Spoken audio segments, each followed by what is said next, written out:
자, 성령님에 대한 말씀 오늘 마지막 시리즈가 되겠습니다. 여러분들이 아마 들은 걸 거의 다 잊어버리셨을 것 같아요. 그죠? 근데 여러분들에게 좋은 방법이 있죠. 교회 홈페이지를 통해서 또 제 페이스북을 통해서 방송을 통해서 여러분들이 한번 다시 점검할 수 있습니다. 오늘은 성령님이 임하실 때라고 하는 제목으로 말씀을 나누려고 합니다. 우리는 그동안 성령님은 어떤 분이신지, 우리가 어떻게 성령님께 초점을 맞출지, 성령님이 일하시는 방법은 무엇인지 이런 것들을 배웠어요. 오늘은 성령님께서 우리들에게 임한다고 하는 것이 무슨 일인지, 우리들에게 어떤 것인지를 생각해 보려고 합니다. 여러분들이 성령님에 대해서 잘 배우기 위해서는 요한복음을 보면 된다 이렇게 말씀드렸어요. 요한복음에는 성령님에 대한 설명이 잘 나와 있어요. 그런데 그 설명된 성령님이 실제적으로 역사하신 것은 사도행전입니다. 그래서 Acts, 성령님께서 행하신 일, 그 현상을 보려면 여러분들이 사도행전을 보면 됩니다. 오늘 본문 말씀에 보면 성령님에 대해서 이 초대교회 사람들이 처음 성령을 체험했는데 2절에는 이렇게 표현이 되어 있어요. 같은 이라고 하는 단어가 나오고요. 그리고 3절에 가면 보여라고 하는 말이 나오고 있습니다. 분명히 성령님을 경험했는데 그들은 성령님은 이것이다 라고 이렇게 데피니션을 이야기한 것이 아니라 이것 같고 이렇게 보였다라고 말씀합니다. 이것은 성령님에 대한 아주 정확한 이해입니다. 성령님은 우리들이 말로써 정의할 수 있는 것이 아니라 우리들이 경험하는 것이기 때문입니다. 여러분, 우리가 누군가에게 무엇을 설명할 때, 처음 보는 것을 설명할 때 우리가 뭐라고 이제 이게 뭐같이 보여? 이렇게 말을 하죠. 아직 그것을 모르기 때문입니다. 여러분, 또한 우리가 팩트라고 하는 게 있어요. 어떤 사실. 그리고 그 팩트라고 하는 것과 그 팩트를 설명하는 것하고는 차이가 있습니다. 성령님은 우리들에게 임하셔서 우리들에게 무언가를 행하시는데 그것을 설명하는 것은 우리의 경험과 우리의 지식의 한계 가운데서 설명하게 되어 있다는 거예요. 그래서 오늘 우리가 이 초대교인들이 경험했던 이 성령을 통해서 성령님은 이런 분이시다라고 하는 정의가 아니라 이렇게 역사하는 분이시다라고 하는 것을 배우게 되는 거죠. 오늘 말씀은 제가 얼마 전에 읽었던 짐 심발라 목사님이 쓴 성령으로 다시 시작하라. 가끔 책을 읽고 저자가 참 발음하기 힘들면 좀 그래요. 짐 심발라, 저기 뉴저지에 있는, 뉴욕에 있는 타베네컬 처치의 목사님입니다. 성령론에 대한 사역을 많이 하는 분인데 그분이 책에서 이렇게 썼어요. 다른 사람들을 위해 일하시는 성령님을 보는 것보다 당신을 위해 일하시는 성령을 만나는 편이 훨씬 낫습니다. 우리는 그동안 성령님에 대해서 많이 배웠잖아요. 성경에 나와 있는 성령님, 누구에게 임했던 성령님 배우는 것 참 중요한데 오늘 우리들이 이 말씀을 들으며 도전을 받아야 되는 것은 나에게 임하셔서 역사하시는 성령님을 기대하는 거예요. 그것이 우리들에게 유익이 될 것이라는 말씀입니다. 오늘 본문 말씀 1절 가운데 저에게 들어왔던 주의를 끌었던 말은 1절에 이 성령을 체험했던 사람들이 다 같이 한 곳에 모여라고 하는 말이었어요. 여러분, 우리들이 잘 기억해야 되는데요. 성령님의 특징 중에 하나인데 성령님은 우리들이 혼자 기도할 때도 임하시고 체험될 수 있어요. 그런데 대부분의 성령님의 역사는 공동체성을 가지고 있어요. 사람들이 모여서 기도하는 곳에, 모여서 예배하는 곳에 성령님이 임하세요. 그런데 우리들이 또 기억해야 될 것은 공동체 가운데 성령님이 임하시지만 성령님을 경험하는 것은 개별적이에요. 오늘 여기 공동체에 우리들이 예수 이름으로 모였다고 하는 것은 성령님을 경험할 수 있는 굉장히 좋은 기회인데 성령님을 경험하는 것은 개별적이다. 여러분들이 먼저 이것을 잘 기억할 필요가 있어요. 또 초대교회에 마가의 다락방에 모였던 사람들은 왜 모였을까요? 여러분, 그들은 두려움이라고 하는 것 때문에 함께 모였어요. 예수님께서 부활하고 승천하신 이후에 사람들이 예수님을 핍박하고 그들이 스스로 해결할 수 없는 문제, 두려움으로 인하여 그들이 함께 모였어요. 그리고 또 하나 아주 중요한 사실을 깨닫게 되는데 이 성령 시리즈 하기 전에 제가 예수님의 제자에 대한 말씀을 나누었죠. 여러분, 예수님의 제자들에 대한 말씀을 나누면서 우리들이 깨닫게 된 게 참 별의별 사람을 예수님이 다 모으셨다는 거예요. 어떻게 저렇게 다른 사람을 모으셨을까? 그런데 그들이요, 성령을 체험하고 나서 예수님이 계시지 않는데 한 마음으로 일하기 시작합니다. 이게 무슨 의미일까요? 그들이 모였던 것은 그들이 한 마음을 가지고 모일 수 있는 공동체가 아니라 그들이 다른 마음, 다른 환경을 가지고 있었지만 그들이 가지고 있는 두려움을 가지고 모여서 함께 기도할 때 성령이 임하였더니 그들이 하나가 되었다는 말이에요. 그러니까 성령님 임재 가운데 일어나는 중요한 현상 가운데 하나는 우리에게 성령이 임하시면 우리들이 하나가 된다는 겁니다. 제가 지난 주간 변화산 새벽기도회를 인도하면서 그런 말씀 드렸어요. 거짓 영과 진리의 영을 구별하는 기준이 있다. 거짓 영은 우리를 분열케 하지만 성령은 우리를 하나로 만드는 것이다 라는 말씀을 드렸어요. 여러분들 중에 한국 교회에 얼마나 관심이 있는지 모르겠지만 요즘 일어나는 굉장히 긍정적인 일 가운데 하나가 있습니다. 한국 교회가 많이 이렇게 분열되어 있어요. 교단, 교파. 그래서 이렇게 단체들도 이렇게 나누어져 있는데 대표적으로 한기총이라는 게 있어요. 한국 기독교 총연합회. 그 다음에 한교련이라는 것도 있어요. 거기서 떨어져 나가서 한국교회 연합회. 나는 거기도 안 들어가. 그런 데가 또 교단장 연합회. 이런 단체들이 있어요. 그런 갈라진 모습들을 보면서 우리들이 참 가슴 아팠는데 요즘 어떤 일들이 일어나냐면 그걸 합치자는 거예요. 저는 분열된 그리고 문제투성이었던 이 한국교회에 모이자 하나 되자라고 하는 그 운동은 성령님의 임재를 우리들이 경험할 수 있는 굉장히 중요한 일이라는 생각이 들어요. 사람들은 왜 분열될까요? 왜냐하면 다른 사람을 인정하지 않기 때문입니다. 성령님은 우리로 하여금 하나 되게 만드세요. 제가 나온 모교 감리교 신학대학이 몇 년째 많은 아픔 가운데 있어요. 왜냐하면 거기 있는 교수님들이 서로 총장이 되겠다고 지금까지 싸워요. 그래서 못 뽑아요. 제 이번 주간 변화산을 지나면서 하나님께서 저에게 그런 마음을 주셔서 너무너무 안타까운 거예요. 왜 교수님들 가운데 총장이 되겠다고 하는 사람만 나오고 나는 학생들에게 좋은 선생님으로 남겠다는 사람이 없을까? 만일 내가 좋은 선생님이 되고자 하면 그렇게 싸우지 않아도 될 텐데.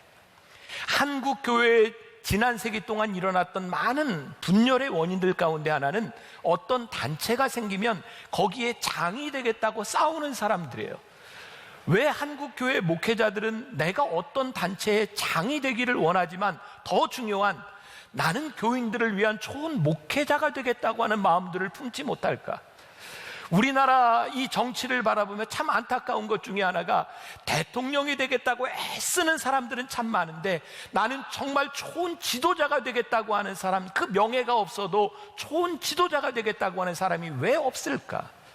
저는 이런 분열의 현상들을 바라보며 우리들에게 소망이 있다면, 교회가 이 시대를 이끌어갈 수 있는 소망이 있다면 성령의 임재를 경험한 사람들이 정말 다른 사람들이 하나 되는 모습들을 보여줄 수 있을 때 성령의 임재를 경험할 수 있는 것이 아닐까. 여러분, 지금까지 우리의 실패 두려움을 그것들 때문에 우리들이 성령의 임재를 경험할 수 없는 것은 아니에요. 제가 미국에서 유학하던 시절에 저에게는 굉장히 이렇게 영광스러운 일이라고 생각을 하는데, 제가 시카고에서 유학하던 시절에 유명한 시카고 불스라고 하는 농구팀이 3번 연속 우승을 하던 시기에 저는 시카고에 있었어요. 여러분, 그때 시카고 불스의 유명한 스타가 누군지 아세요? 마이클 조던입니다. 2003년도에 마이클 조던이 은퇴를 냈는데 미국의 ESPN은 20세기에 가장 훌륭한 운동선수 하나를 뽑으려면 마이클 조던을 꼽습니다. 그런데 마이클 조던이요, 은퇴하던 해에 이런 이야기를 했어요. 자신을 이렇게 묘사했습니다. 나는 9,000번 이상 슛을 놓쳤고 300게임에서 졌고 결정적인 슛을 26번이나 놓쳤고 실패하고 또 실패했습니다. 그것이 내가 성공한 이유입니다. 마이클 조던은요, 전설적인 기록을 가지고 있는 사람인데 그는 실패에서 늘 성공의 이유를 찾았던 사람이라고 말을 해요. 제가 오늘 이런 이야기를 하면서 그래 우리들이 뭐 마이클 조던을 본받자 뭐 이런 이야기를 하는 게 아니고요, 저는 이 초대교회 공동체를 보며 그들이 성령을 체험할 수 있었던 가장 중요한 요인 중에 하나가 뭐냐면 그들의 실패와 두려움이었다는 거예요. 그들이 두려움 가운데, 그들이 예수님의 제자들이었지만 사역을 감당하지 못하는 가운데 문을 걸어 잠그고 그들이 함께 모여 기도할 때에 그 두려움 가운데 성령님이 그들에게 임재하였을 때에 그들이 초대교회를 움직이고 이 땅 위에 교회를 세우는 위대한 일을 감당하게 되었다. 우리가 성령의 임재를 경험하는 것은 누구를 닮아서 우리도 이렇게 실패한 인생인데 성공적인 인생을 살자, 이런 이야기가 아니고, 성령께서 우리들에게 임하실 때 어두움에 갇혔던 우리의 인생이 어두움을 뚫고 나가며 성령이 우리들 가운데 임하게 될 때 우리들의 사명을 발견하게 될 것이라는 사실이에요. 여러분, 성령의 임재가 왜 중요한가요? 예수님의 제자들이 예수님과 함께 다니며 예수님의 말씀을 듣고 예수님의 능력을 보았지만 그들은 능력이 없었어요. 참 놀랍지 않아요? 예수님과 같이 다니고 그들이 예수님의 말씀을 듣는 지식이 있었음에도 불구하고 그들에게 능력이 없었다고요. 그런데 그들이 예수님이 떠나고 두려움 가운데서 그들이 성령의 임재를 경험하게 되었을 때에 그들에게서 능력이 나와요.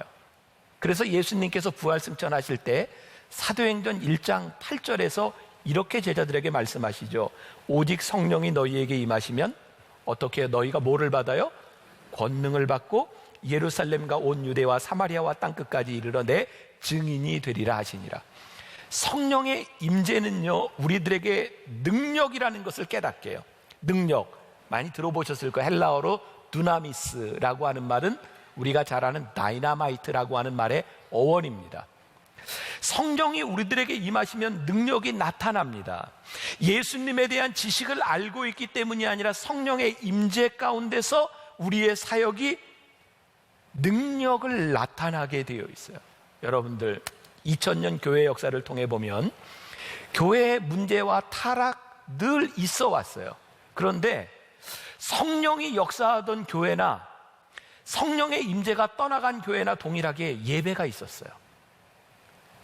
성령이 떠나간 교회나 성령님 임재하시는 교회나 똑같이 성경 공부를 했어요. 그들은 교리를 배웠어요. 그리고 성령님이 있든 없든 교회는 교회가 하던 일들을 그냥 합니다. 차이는 무엇인지 아세요?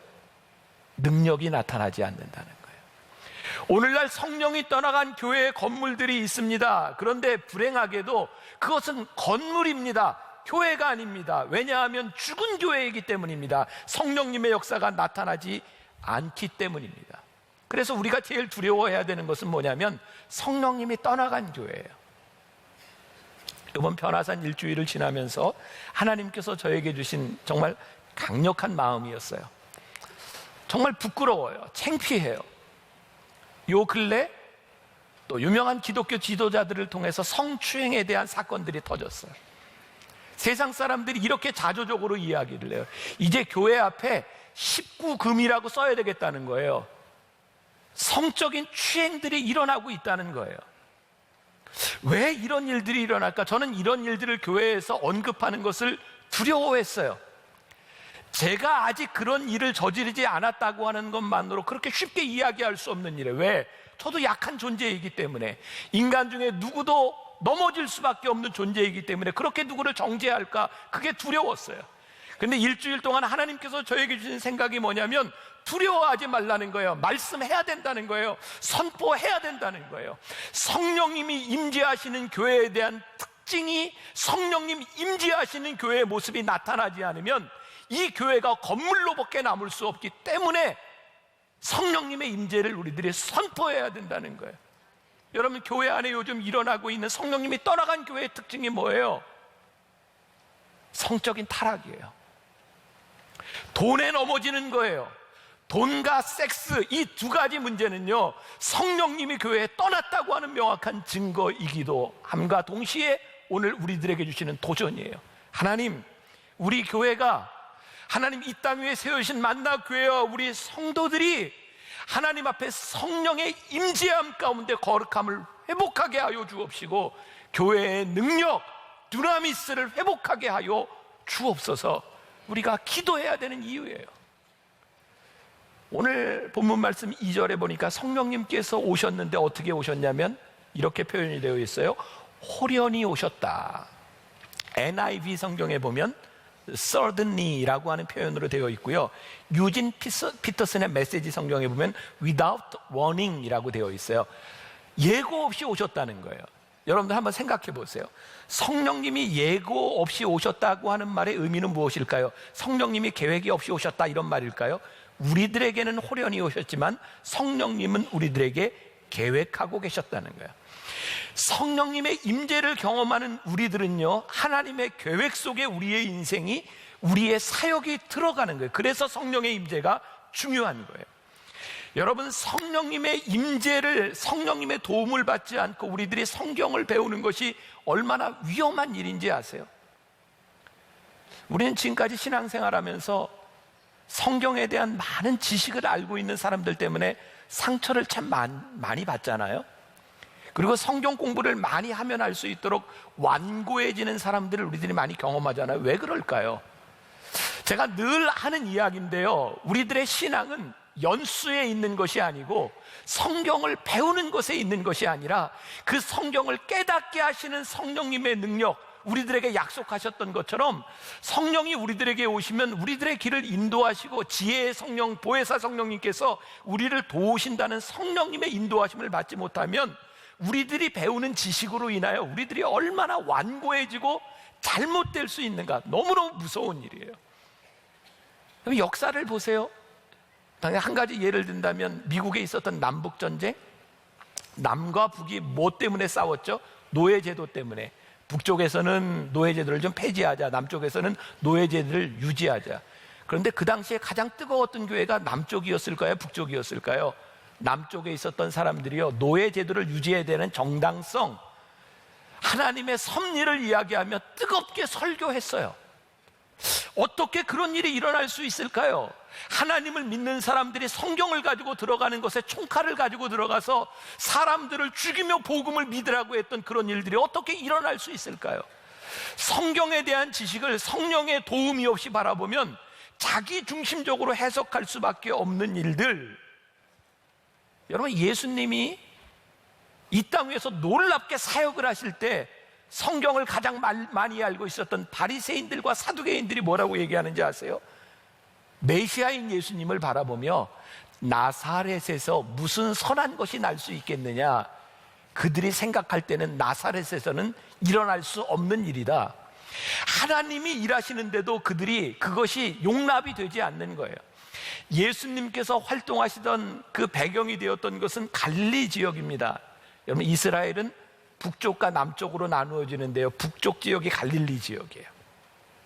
거기는 상업의 중심지고 이방인들이 많은 곳입니다. 남쪽은 예루살렘을 중심으로 해서 종교적인 중심입니다. 예수님이 북쪽에서 활동하셨어요, 갈릴리에서. 그랬더니 그 사람들이 뭐라고 얘기하는 줄 아세요? 거기서 그런 일이 일어날 수 없다는 거예요. 왜요? 그들의 신학과 맞지 않는 거예요. 성령님이 우리들 속에서 역사하시지 않으면 우리는 우리의 지식을 가지고 너무너무 완고해져요. 하나님의 역사를 우리들이 받아들이지 않아요. 또 이름 말하기 그런데 짐 심발라 목사님이요, 성령으로 다시 시작하라라고 하는 책에서 이렇게 말하고 있어요.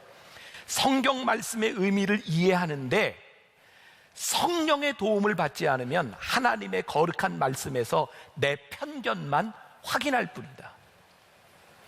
성령님의 임재가 우리 가운데 없으면 우리들이 얼마나 편협한 그리스도인이 될 수 있는지. 여러분, 우리들 어머니 세대, 우리 할머니 세대, 사실은 그분들의 기도와 헌신으로 오늘 한국 교회가 서 있잖아요. 그분들의 헌신을 통해서 정말 많은 사람들이 신학을 공부하고 유학을 갔다 오고 많은 것들을 배우며 지식이 넘쳐나는데 그 성령님의 역사가 왜 교회 안에서 일어나지 않을까요? 지난 여름에 돌아가신 저희 어머니는요, 평생 마음에 상처를 안고 사셨어요. 저희 어머니 계실 때는 제가 상처받을까 봐 이런 얘기를 못하죠. 저희 어머니 국민학교밖에 못 나오셨어요. 그게 평생 한이 되셨어요. 그런데 저희 어머니 마음속에 진짜 이렇게 정말 한을 심어준 건 저희 아버님이 군목을 이렇게 마치시고 그 당시에 감리교회 중에 꽤 유명한 교회, 꽤 이렇게 지식인들이 많이 모이는 교회에서 저희 아버님을 담임자로 초청을 했는데, 만나교회가 생기기 전이죠. 그 교회에서 저희 어머니가 국민학교밖에 졸업하지 못했다는 이유로 저희 아버님을 받지 않으셨어요. 그게 저희 어머니에게 평생의 한이 되셨어요. 내가 못 배워서 남편의 길을 막은 것 같아서. 그런데 국민학교밖에, 초등학교밖에 나오지 못한 우리 어머니의 평생을 바라보면 저는 우리 어머니에게서 지혜를 보거든요. 세상의 지식으로 배울 수 없는 기도하는 어머니에게서 나왔던 지혜. 여러분, 이 한국 교회, 우리 교회를 만들어준 것은요, 지식이 아닙니다. 지혜입니다. 그런데 성령의 임재를 인정하지 않는 우리들은 언제부터인가 지식을 가지고 사람을 뽑고 지식을 가지고 사람들을 결정하려고 하는 일들이 우리들에게서 일어나고 있어요. 우리들에게 아무리 많은 지식이 있다 할지라도 성령님의 임재 가운데 우리들의 가슴에 불이 없으면 하나님의 일이 이루어지지 않아요. 우리가 그것을 뭐라고 표현합니까? 열정이라고 표현해요. 열정. 성령님이 우리 가운데 계시지 않으면 우리들에게 열정이 사라진다고요. 이번 한 주간, 아니 요 근래 저는 하나님이 저에게 주시는 축복이라고 생각하거든요. 여러분들한테는 참 죄송한데 제가 만나교회 처음 담임이 되어서 제가 그렇게 뜨겁게 일하던 열정을 많이 잊어버렸어요. 근데 하나님이 요즘 저에게 계속 깨닫게 하시는 것이 뭐냐면 내가 처음 이곳에서 목회할 때의 그 마음을 회복하라는 것이었어요. 제가 그때보다 표현력, 설교 더 잘해요. 제가 제 모습을 봐도 10여 년보다 지금 훨씬 더 잘합니다. 근데 잘하는 게 문제가 아니라고요. 내 속에 뜨거운 열정, 하나님이 여러분들을 하나님의 사람으로 부르셨을 때의 그 뜨거움과 열정, 그것이 우리들에게 없으면 하나님이 우리를 쓰실 수 없는 거예요. 소아시아 7교회 요한계시록에 나와 있죠. 그 중에 라오디게아 교회에 대하여 요한계시록 3장 15절부터 16절까지 주님이 이렇게 말씀하세요. 우리 같이 한번 봉독해 볼게요. 내가 내 행위를 아노니 내가 차지도 아니하고 뜨겁지도 아니하도다. 내가 차든지 뜨겁든지 하기를 원하노라. 내가 이같이 미지근하여 뜨겁지도 아니하고 차지도 아니하니 내 입에서 너를 토하여 버리리라. 자, 예수님이 라오디가에 있는 교회에게 뭐라고 얘기했냐면 내가 차지도 않고 뜨겁지도 않고 미지근하다. 내가 너를 쓰기를 힘들다. 그러니까 네가 차든지 덥든지 둘 중에 하라. 이 말은 둘 중에 하나를 선택하라는 얘기죠. 무슨 얘기예요? 뜨거우라는 얘기예요. 왠지 아세요? 내가 너 미지근하면 쓸 수 없는데 아예 차가우면 너를 버릴 텐데 너 차갑지도 않고 또 뜨겁지도 않고 내가 너 도대체 쓸모가 없다 이 말이에요. 내가 너를 버릴 수도 없고 쓸 수도 없고, 어쩌면 하나님께서 우리들에게 그렇게 하시는 말씀이 아닐까요? 너에게 열정이 없구나. 네가 불리움을 받고 교회 공동체로 불리움을 받은 것은 분명한데 너를 쓸 수 없구나. 내가 너를 토하여 버릴 수밖에 없구나. 성령님이 우리들 가운데 주도적으로 일하신다고 하는 것, 여러분 한번 생각해 보세요. 여러분들의 마음이 가장 뜨거웠던 때, 여러분들의 마음에 평안이 찾아왔던 때, 여러분들의 삶에 용기가 있었던 때가 언제인가요? 성령님이 우리들 가운데 임하셨을 때가 아닌가요? 우리들에게 열정이 있었던 때. 그래서 사도 바울은 그의 영의 아들 디모데에게 디모데후서 1장 6절부터 7절까지 이렇게 얘기해요. 그러므로 내가 나의 안수함으로 내 속에 있는 하나님의 은사를 다시 어떻게 해요? 부릴 듯하게 하기 위하여 너로 생각하게 하노니 하나님이 우리에게 주신 것은 두려워하는 마음이 아니요 오직 능력과 사랑과 절제하는 마음이니. 우리들이 두려움 가운데 있다는 거 그렇게 문제되지 않아요. 우리들의 열정을 잃어버릴 수 있습니다. 그런데 다시 성령의 임재가 우리로 하여금 우리를 부릴 듯하게 일어나도록 할 때 하나님이 우리를 쓰신다는 거예요. 영상을 하나 잠깐 보겠습니다. 어린애가 낙서를 하고 있는 거예요. 지 마음대로 씁니다. 낙서하고 있어요. 예술성이 좀 느껴지시나요?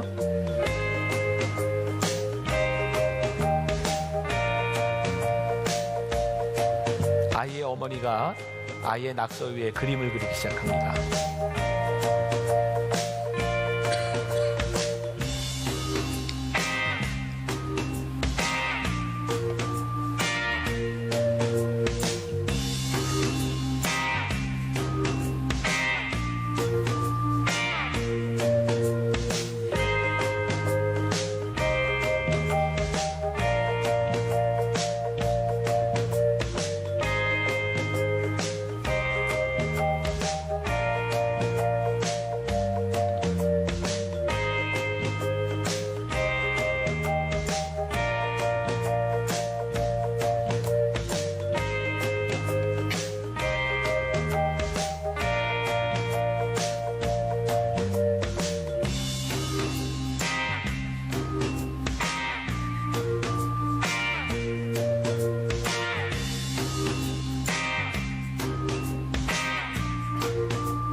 그림을 보는 여러분들의 이렇게 표정을 보면서 제가 종종 그런 생각을 해요. 설교도 저런 표정으로 들을 수 없을까?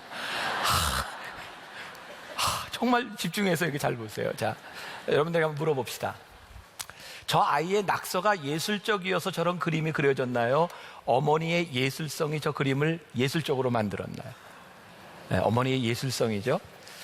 저건 수채화입니다. 그래서 아마 더 힘들었을지 몰라요. 근데 뭐 유화도 있죠. 유화는 덧칠을 하면 됩니다. 크로키라고 하는 기법에 뭐 이런 것도 있고 여러 가지가 있어요. 여러분들이 어떤 낙서를 했는지 몰라요. 여러분들의 삶이 어떤 어두움을 가지고 있는지 몰라요. 밝은 색으로 유화를 칠하면 밝게 됩니다. 성령께서 우리들에게 임재하시면요, 우리들의 삶에 또 다른 이야기를 써내려가기 시작합니다. 그게 성령의 임재함이에요. 얼마 전에 이제 영화를 하나 봤어요. 덕혜의 옹주. 영화를 보면서요, 보세요. 괜찮은 영화입니다. 보세요. 괜찮아요. 참 너무너무 가슴이 이렇게 막 좋은 거예요. 왜냐하면 그 영화를 보면서 나오는 덕혜옹주와 영친왕이 일본에 있으면서 독립운동을 한 이야기. 영친왕이 우리 민족을 위해서, 그 어려움을 당하는 민족을 위해서 상해로 망명을 시도했던 이야기. 저도 역사를 공부하고 꽤 역사를 아는 사람인데 그 얘기는 처음 듣는 거예요. 야, 우리에게 이런 자랑스러운 역사가 있었다니 너무너무 좋다. 그리고 그 다음날 신문을 보았는데요, 그 덕혜옹주에 대해서 그렇게 표현이 되어 있더라고요.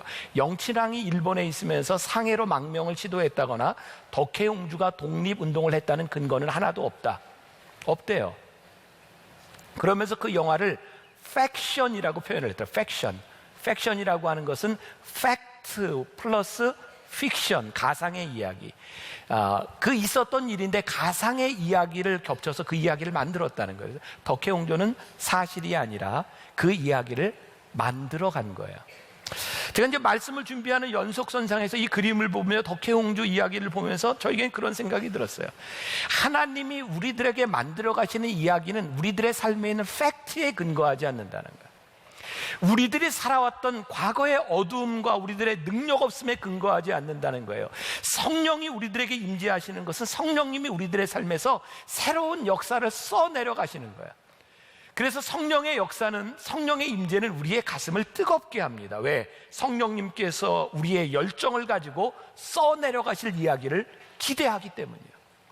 오늘 여러분들이 예배가 거짓된 예배나 예배의 오류에 빠지는 것이 아니라 이 예배를 통하여 나에게 개별적으로 임하시는 성령님의 임재를, 그 뜨거움을 여러분들이 고백하기 시작할 때 하나님이 우리의 인생을 다시 써내려가기 시작해요. 잃어버렸던 열정에 불을 지펴주세요. 요 근래 제가 또 좋은 책을 하나 읽었어요. 팀 켈러 목사님이 쓴 탕부 하나님, 우리나라 제목으로 더 프로디걸 갓이라고 하는 얘기, 탕부 하나님. 여러분들 탕자의 이야기 아시죠?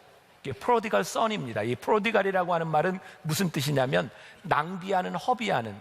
그래서 재산을 다 낭비하고 돌아온 아들의 이야기가 탕자의 이야기잖아요. 근데 팀 켈러 목사님이 저 책을 프로디걸 갓, 탕부 하나님으로 썼어요. 그 아들의 죄와 그 아들의 방탕함에도 불구하고 끊임없이 사랑을 허비하시는 하나님, 그 아들을 그 하나님의 마음으로 끝까지 받아주시는 하나님의 낭비하는 사랑, 그게 하나님이라는 거예요. 그래서 우리가 알고 있는 탕자의 이야기는 탕자의 이야기가 아니라 하나님의 이야기라는 거예요. 성령님의 임재가 무엇일까요? 프로디걸 갓, 우리를 위해 한없이 쏟아부어 주시는 하나님의 은혜와 사랑과 하나님의 역사가 우리들 가운데서 시작되는 것, 그것이 성령님의 임재예요.